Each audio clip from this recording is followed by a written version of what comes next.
Thank you, Aaron, and thank you very much to the Can Care Journal Club for inviting me to speak today. I'd like to thank Professor Westerman for being here as the invited senior author. My name is Andrew Cadell, and I'll be reviewing today's Can Care Journal Club.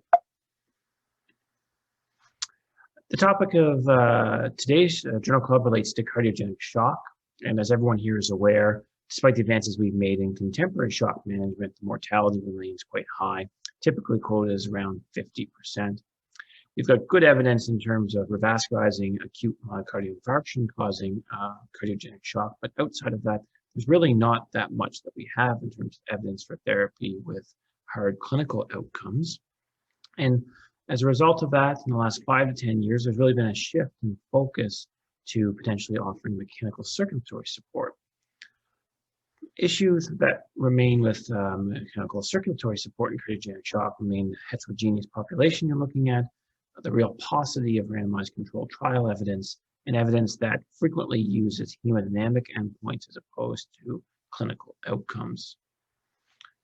We're all aware of prior trials looking at balloon pumps such as IABP Shock 2, the ISAR Shock trial for Impella, and a number of other RCTs and meta-analyses that have failed to demonstrate benefit of balloon pump or Impella on their own in treatment of cardiogenic shock. All talks involving cardiogenic shock have to review the hemodynamic support spectrum, and that ranges from medical therapies such as vasopressors, orthopedic Miller-Known inotropes, all the way up to mechanical circulatory support. And that varies from the lower end of the spectrum with balloon pump all the way up to VA ECMO, which offers the most in the way of support, but also obviously a whole spectrum of complications that can arise from the large cannulation. Today's journal article focuses on VA ECMO, and VA ECMO has really increased in frequency in cardiogenic shock in the last 30 years. This is data from the ALSO registry, but you could choose any registry you want. In adults with cardiogenic shock, VA ECMO is increased by 30 to 50 times in the last 20 years or so. There's increasing use of VA ECMO in eCPR, so ECMO plus CPR, particularly in those with refractory VF or VTRS. This is a recent trial out of the Lancet from last weekend that showed mortality benefit in those with refractory VF arrest. Despite the enthusiasm we do have for VA ECMO and cardiogenic shock, there really hasn't been a lot of evidence that supports a reduction in mortality associated with its use. This is data from Dr. Westerman's group, which breaks down mortality based on whether the patient receives CPR, whether they're above or below the age of 65, and the mortality is similar to those in historical cohorts. One of the postulated reasons why VA ECMO may be challenging on a failing LV in cardiogenic shock is the afterload the LV afterload that can be increased. This is through the retrograde aortic perfusion, and this increased afterload decreases the aortic valve opening and it reduces the LV ejection. The clinical and hemodynamic consequences of this include an increased LV EDP, elevation in the wedge pressure, the LV dilates, and there's a low pulse pressure as a result. The clinical sequelae of these hemodynamic consequences are pulmonary edema, arrhythmia, thrombi, whether in the left ventricle or aorta, and this can all hinder left ventricular recovery.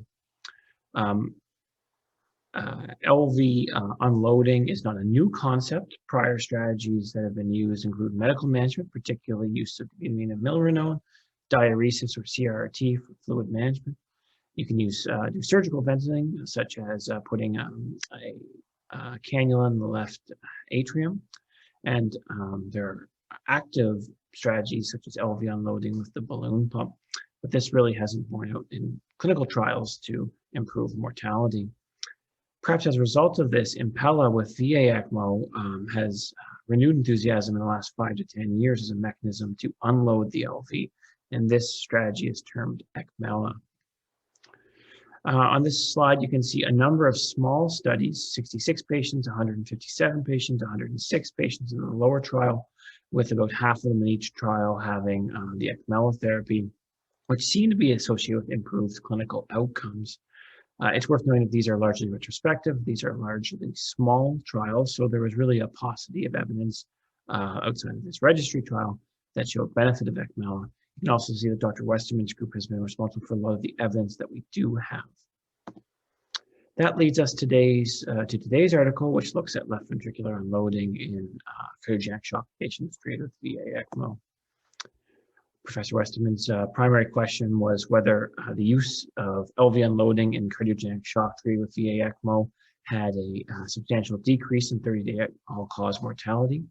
Other outcomes that were examined included safety outcomes, whether there was mortality benefit across pre-specified groups, and whether the timing of Impella insertion relative to when the VA ECMO circuit was set up has any impact on mortality. So this was a retrospective registry study. It was multi-centered, done in 4 different countries. The time period was between 2005 and 2019. These were adult patients who had cardiogenic shock treated with VA ECMO or ECMELA. The only patients who were excluded were those below the age of 18 or those who had cardiogenic shock that was from post-cardiotomy. In this particular trial, cardiogenic shock was defined at the discretion of local physicians and treated at the discretion of the local physicians.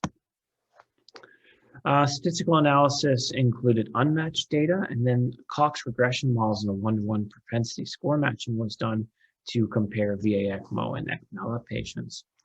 The primary outcome was 30-day all-cause mortality. Secondary outcomes are listed below. The bleeding was defined using the Gusto criteria. Looking at unmatched baseline characteristics between the 2 groups, you can see there's about 340 or so in each group. They were all primarily male in their mid-50s. Large differences between the groups included the etiology of the cardiogenic shock. Those in the ECMELA group were much more likely to have a non-ischemic etiology. And perhaps this reflects the fact that there's even less evidence-based therapy for those who have a non-ischemic cardiogenic shock. In addition to that, those who had ECMELA were much more likely to have had eCPR, so you'd expect them to be a fairly sick patient population as a result. Lactates were generally a quick increase between groups, around 9. These were largely acidotic patients with pHs in the 7.12 to 7.29 range, and most had a moderate to severe reduction in their creatinine clearance. The only other major difference between the 2 unmatched groups was the amount of antegrade perfusion cannula use. It was much more likely to be used in the VA ECMO group as opposed to the ECMELA group. This will be a brief slide looking at the matched baseline characteristics of the groups, but you can see here there's no significant differences between the 2 groups after 1-to-1 propensity matching. Looking at the outcomes of this trial, this is a slide looking at the unmatched probability of death, and you can see those treated with ECMELA had a significant reduction in all-cause mortality at 30 days. Those who were treated with ECMELA had a mortality rate of 60.2% versus 66.2% in the VA ECMO group, so a reduction of around 6%. That led to a hazard ratio of 0.82 that was just significant with a p-value of 0.05. The evidence was a bit stronger with a matched probability of death, rather. Those treated with ECMELA had a mortality rate of 58.3% at 30 days versus 65.7% in the ECMO group. That led to a hazard ratio of 0.79 with a p-value of 0.03. Although mortality was significantly reduced in ECMO plus Impella, the ECMELA group, the rate of complications were also significantly higher in the ECMELA group. These were primarily bleeding, but you also had a lot more hemolysis. There were more interventions because of access site ischemia, which makes sense. You're cannulating more vascular territory. In addition, there were more laparotomies and significantly more use of renal replacement therapy in the ECMELA group. And that was true in both the unmatched and matched study cohorts. Looking at subgroup mortality, subgroup analysis for 30-day mortality, you can see there's no real group that stands out that particularly benefited from ECMELA. All groups had a trend towards improved outcomes when the LV was unloaded with Impella. In terms of looking at those who derived more harm, perhaps those who were a little bit older had a more likelihood of bleeding with ECMELA, but otherwise the rates of bleeding the trends towards more bleeding rather were similar between groups with those who had unloading with Impella. The final clinical question that the study group attempted to answer was whether the timing of Impella mattered.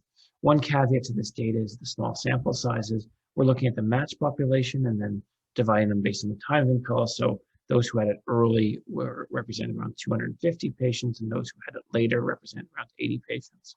With that caveat in mind, those who had early LV unloading, so that would mean an Impella was inserted before the ECMO circuit was hooked up or within 2 hours after going on ECMO, had a significant reduction in mortality at 30 days with a p-value of 0.03 and a hazard ratio of 0.76. In the smaller group of patients who had LV unloading late, so an Impella inserted 2 hours after ECMO initiation, there was no statistically significant difference in the probability of death at 30 days. So what do we have here? So in this retrospective propensity match study, ECMella was associated with a lower 30-day mortality than VA ECMO alone. This was a very sick patient population. There was a lot of patients who had ECPR, and those who were included were almost universally SCI stage D or E cardiogenic shock. Despite the improved mortality, complications were across the board higher in the ECMella group, largely bleeding, moderate or severe by the Gusto criteria, but also hemolysis, not unexpected. The authors do wonder whether survivorship bias could come into play here, as living longer will allow you to accumulate more deficits. This study is limited by a couple of things. It's observational, it's registry, it's non-randomized. There weren't standard definitions for cardiogenic shock or standard pre-specified treatment algorithms. We don't have hemodynamic, echocardiographic, or thrombosis data. And then finally, it's hard to draw conclusions from the smaller subgroups, particularly when we start to look at the timing of LV unloading. With that, I'd like to thank the CanCare Journal Club for allowing me to present, and I'll get out of the way and let Dr. Westerman answer any questions that anyone may have. Thank you very much. And thank you so much for joining us so late from Europe. Gurmeet Singh, I'm one of Sean's colleagues at the Mazankowski. I'm a cardiac surgeon intensivist. I have two questions for you, and I'm not sure that there are easy answers, so I appreciate your thoughts on this. The first is that, patient selection is such an important part of outcomes in cardiogenic shock. And that, is very difficult in registry data, obviously, because each center has a different approach, and we appreciate that. But the second part of it is that VA ECMO is a bridge.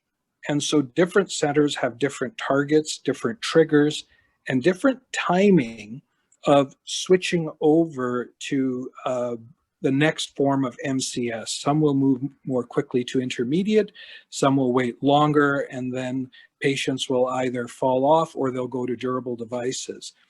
How do we, when we evaluate this sort of technology, how do we look at those strategies and tease out those things? And then I have a second question after that, but please, if you have any thoughts on that. Okay, great. So I think to answer that, I'd like to go a little bit away from the original paper and just speak more about it clinically, if that's okay for you. So in the last time, we actually used a lot of higher impellers, so impeller 5.0 or 5.5. And we did put that in after we weaned the ECMO to really have a better support for a longer time. And for me, it's absolutely okay if patients need a durable VET, that's a fine device and you surgeons can implant it. Here in the paper, we showed 30-day mortality, which is obviously the best endpoint for at least 30 days, right? And I think we need to accept that these patients might need durable VETs. It's not the best part, not the best quality of life and stuff like that, but it's still a very good option. And but the number on VET patients, I don't have that in my head in the moment, was relatively low still. So we had a good part where the hearts really recovered. So, but again, upgrading to a higher impeller might be one part, or putting a durable VET from the ECMella would also be a part of it. But in most scenario, or in most patients, we hope to wean the ECMO first and then let the impeller work for a couple of days. And we hope for LV recovery in most cases. So, but again, other forms are there, and we definitely need durable VETs as well. And or heart transplantation as the best case, obviously. Of course. No, of course. My second question has to do with the impoverished Canadian healthcare system. So because I have to support Sean's research, we can't afford to put Impellas into every other patient. So my question would be, do you think there's a role for randomized clinical trial to look at different kinds of LV venting strategies? We're very aggressive in LV venting in our center. We don't have the ability to do a lot of Impella-based venting. Now, obviously, physiologically, we know that the LVDP, and you're going to completely decompress the LV with the Impella. But do you think that there's a value in looking at hard outcomes as opposed to physiologic outcomes with different LV venting strategies? Is there a role for an RCT there? I think I would be very happy to have one RCT with LV unloading, and then we can have multiple RCTs, and then we can do a large one where we compare unloading strategies. I think that's a step too far yet. But in general, you're right. You can vent with different devices. Completely agree. You could use the IABP, less powerful, but still there's good data for it. The surgical ones in shock patients, I find not very intuitive, so to say.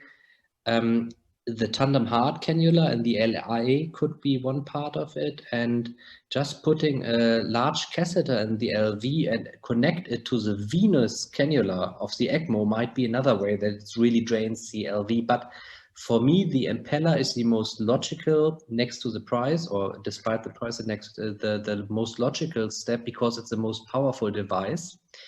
And while it is not really the power of the device, or it's not beneficial during the ECMella phase, because it just runs with like 0.5 liters or so. Because when the LV is empty, there's not a lot to pump, right? But when you can wean the ECMO, we always need to increase the Impella to highest power, and that could be beneficial. And in that stage, an IABP might not be powerful enough. But I completely agree, we don't know yet. RCTs needs to be undertaken, and finally, we need to compare data. And just one more part, we tried once to match our data with the French data where they showed LV unloading with an IABP in ECMO patients. But interestingly enough, the characteristics of the French ECMO patients were completely different. Ours were way thicker. So we really stopped that, because matching is obviously not the best technique, but it's needed in registry studies. And we couldn't really find good comparators in those trials. So I don't know what is more powerful. And you guys also know the meta-analysis that was published last or 2 years ago in JACC, where they compared the different strategies. But again, very small trials, no RCTs there. It's difficult to really come to a conclusion which device is best for LV venting. From a pathophysiological standpoint, Impella might be nice. Thank you so much for your comments and spending such a late time over in Germany to answer our questions. Really appreciate it. My child is in bed. It was a hard fight, but he finally went to bed. So we can take all time, doesn't matter. I have actually a glass of wine here next to me, but I don't want to show it to you guys. You certainly can. I won't. So just being respectful of everyone and yourself's time, we have about 3 minutes left. So perhaps time to address one more question. There are a few questions in the chat, which we may always move to emailing Professor Westerman with. The reason for, I really like to discuss your thoughts with respect to further RCTs, what our next steps are to focus on this topic. I think that would be something that's on everyone's mind after reading this data. So first, there's one RCT from Philadelphia with 90 patients, and I'm not really sure, sorry, I'm not really sure how far they got. And we are in the process of setting something up. We just got partial funding last week from the German government, but that's just partial funding for the first step. And we with this paper, we now can do really, really good power calculations for our trials. And that's a nice part of it. And we are really want to go that way, because it's a little bit boring to have all those cohort studies, right? We need these RCTs, but still, we are running two other cohorts. And if some of you guys would like to join that, we would be more than happy to do that. And In one, we are looking for non-ischemic cardiogenic shocks, because that's also a very important group without any data, right? And we are looking for the efficacy of Impella and IABP in those non-ischemic shocks. So if you have data for that and want to join that consortium, just give me an email. We would be more than happy to work together with all of you. And we have a couple of centers in the US, but no center in Canada yet. So, and after Corona is probably gone, after the vaccines, I'm more than happy to visit you. Wonderful. Well, thank you so much for your time today. I will follow up with a few email questions, perhaps, with something that's come up in the chat. So on behalf of the Virtual Journal Club Committee for CanCare, which includes Lior Bibas and Michael Goldfarb, as well as Andy Fagan, we thank you so much for joining us, and we look forward to further collaboration. Yeah, it was a pleasure, and have a nice day.